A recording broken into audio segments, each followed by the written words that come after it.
Hikaye Saati kanalına hoş geldiniz çocuklar. Bugün orman çocuğu hikayesini okuyacağım size.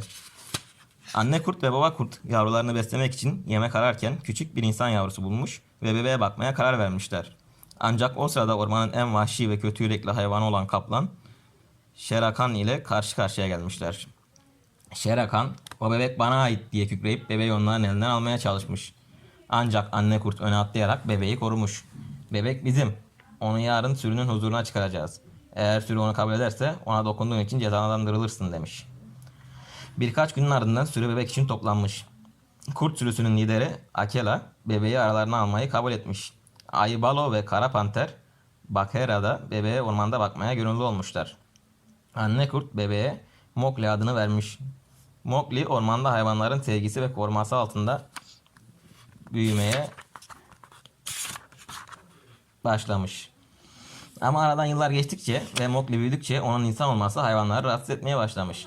Sürünün lideri Akela onu yıllarca korumuş. Ancak Akela yaşlandıkça Shere Khan diğer hayvanları Mowgli'ye karşı kışkırtmaya başlamış. Mowgli'nin hayatının tehlikeye gireceğini anlayan Siyah Panter Bagheera, Mowgli'yi "Hayvanlar ateşten çok korkar. Eğer insanların köyünden ateş çalarsan kendini onlara karşı koruyabilirsin" diye uyarmış. Akela'nın liderlikten atıldığı gün Mowgli insanlardan ateş çalmış. Sürü ve Shere Khan ona zarar vermek istediklerinde Mowgli ateşi onlara doğru savurarak kurtulmuş. O sırada Shere Khan'ın tüyleri yanmış ve Mowgli'den bunun intikamını alacağını söylemiş. Mowgli ise kaçıp uzaktaki köylerden birine gitmiş. Mowgli'yi bulan köylü kadın onu kaybolan çocuğu yerine koymuş ve kocasıyla beraber ona bakmışlar. Ona giyinmeyi, görgü kurallarını öğretmişler. Mowgli kısa bir süre sonra köydeki hayvanlara çobanlık yapmaya başlamış. Günlerden bir gün Akela ve Mowgli'nin kurt kardeşi karşısına çıkmış. Akela, "Shere Khan bugün sana bir tuzak kuracak. Sana köyün girişinde saldırmayı planlıyor" demiş. Şimdi ırmağın kenarında dinleniyor. Bunun üzerine Mowgli bir plan yapmış. Mowgli olur gibi bağırarak Shere Khan'a çağrıda bulunmuş. Kaplan hemen ona karşılık vermiş. Kaplan hiç beklemeden ona doğru koşmaya başlamış.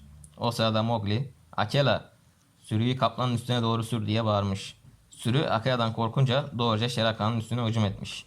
Kötü yürekli kaplan Shere Khan, inek ve mandaların altında son nefesini vermiş. Mowgli'nin yaptıkları köy halkı tarafından duyulunca köyün lideri Mowgli'yi büyücü ilan etmiş ve onu köyden kovmuş. Mowgli'ye anne ve babalık yapan adam ve kadın ise evlerine hapsedilmiş. Mowgli, Akela ve Panter Bagheera'nın yardımı ile kadın ve kocasını kurtarıp başka şehre yerleşmelerini sağlamış. Ardından ormandaki anne ve baba kurdun yanına sığınmış. Hayvanlar kaplanın başına gelenleri öğrenince Mowgli'nin önünde diz çökmüşler ve onu ormana kabul ettiklerini belirtmişler. O günden sonra Mowgli ormanda yaşamaya başlamış ve hayvan arkadaşlarından hiç ayrılmamış.